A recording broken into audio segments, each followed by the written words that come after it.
warahmatullahi wabarakatuh.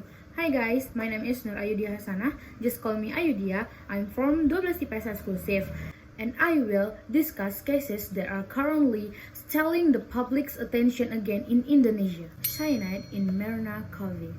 Before discussing further, let's discuss the chronology of Wayan Mirna Salihin's death.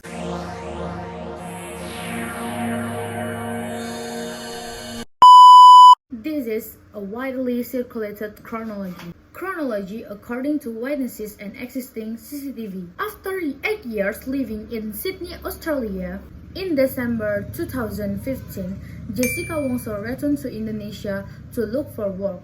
Jessica often met with her friends, and that's when Jessica regained relationship with Mirna. On December 12, 2015, Jessica met with Mirna and her husband in restaurant. After that, on Wednesday, January 6, 2006, Jessica, Hani, Mirna, and Vera met in the Olivier Cafe at 5 o'clock in the afternoon. At 4:30, Jessica arrived at Grand Indonesia to book a place at Olivier Cafe with a capacity of 4 people, no smoking, and more precisely at table number 54. After that, Jessica went to buy gift. At 14:16, Jessica returned and carried 3 paper bags in right hand and bag in left hand. Then, Jessica went to table number 54 with the receptionist. Then, Jessica was left by the receptionist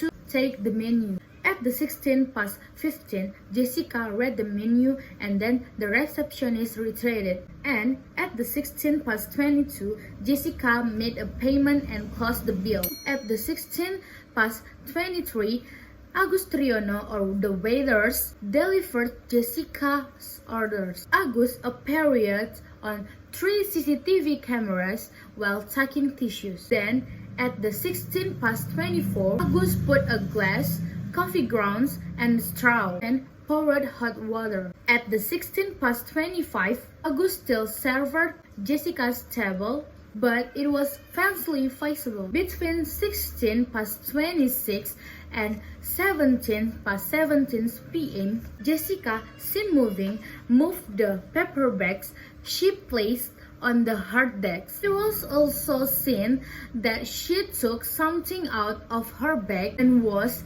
in the spotlight on the court. At 17:17, Mirna and Hani arrived to Olivier's Cafe and come to Jessica. They hugged and Mirna sat down in the middle Jessica and Hani. Mirna was seen drinking Vietnam iced coffee. After drinking, Mirna waved her hands in front of her mouth. CCTV also showed that Mirna said something to her friends and Hani tried to drink Mirna's drink. At 19:17, Mirna was seen leaning weakly. Jessica left the table and called the cafe employee. 19:20, Jessica returned to the table, but Mirna was unconscious. And at the 19:21, a waiter brought mineral water with a tray and a waiter raised a glass Mirna. At the 19:22, Jessica got up at her chair and stood across the table. At 19:24, servant Olivier brought a wheelchair. On the 19:25, Jessica approached the table to get a bag.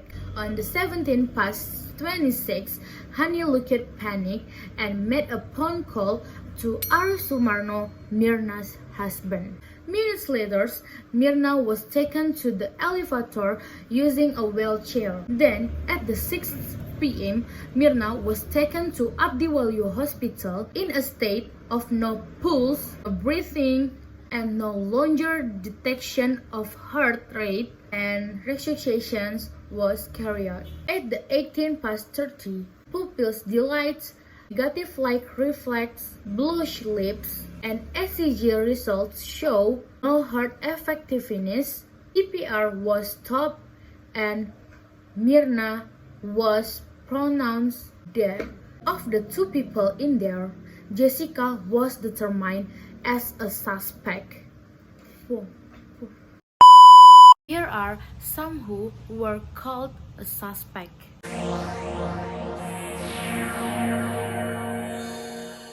Why Hani? Because Hani was asked to accompany Mirna.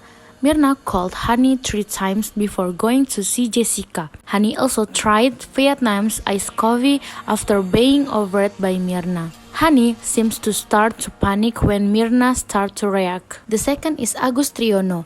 Agus has worked at Olivier for 8 months. Before pouring the coffee into the glass, Jessica had asked what the type of coffee it was. When Agus returned to the table, the color of the coffee looked more yellow. Third, there is Jessica. Jessica came to the meeting location hours before the appointment time. Jessica is seen monitoring the situation in the cafe, such as looking at CCTV location, sitting locations, and others. Jessica bought 3 gifts that put 3 different bags that she put on the table and blocked the CCTV. Jessica often asks to move things on the table when she is waiting. Jessica immediately orders a drink after asking Mirna and Hani, and Jessica immediately pays. Jessica removes the straw wrapper and puts Mirna's straws in her coffee, and Jessica never looks panicked when her friend is in critical conditions. Now we get into conspiracy theories.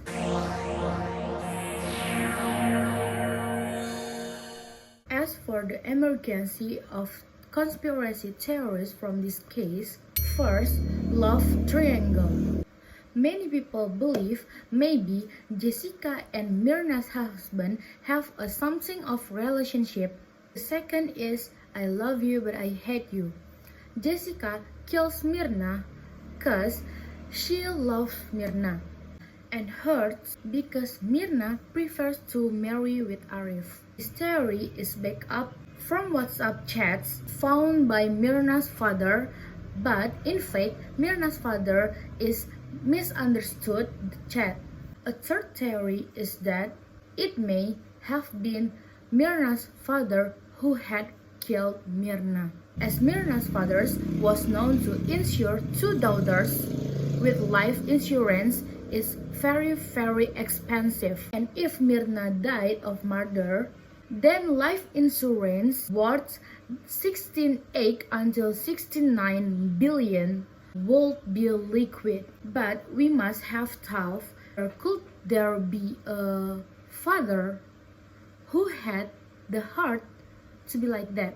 I don't think so, because we never know. And the last theory is Mirna was killed by an opponent the Olivier Coffe. Prosecutors' demands. On October 5, 2016, prosecutors sentenced Jessica to 20 years in prison for Mirna's death. The prosecution also stated that Jessica committed a heinous and sadistic murder with passion. Judge ruling. On October 27, 2016, a judge found Jessica Wongso guilty of premeditated murder in death of Wayan Mirna Salihin. The judge sentenced her to 20 years in prison for Jessica's action that led to Mirna's death and became a heinous and sadistic act. What concerns me is that when Jessica is given a decision or sentence by the judge, it seems rushed, but it neither wrong nor erroneous, because after all that the judge has been given full authority to decide a legal case not only as strong evidence or expert testimony but also given authority based on judge's own conviction. Here all parties cannot interpret the judge's decisions, but what we regret now is that the judge seems to be in a hurry to decide this sentence against Jessica, while auditors are still widely found.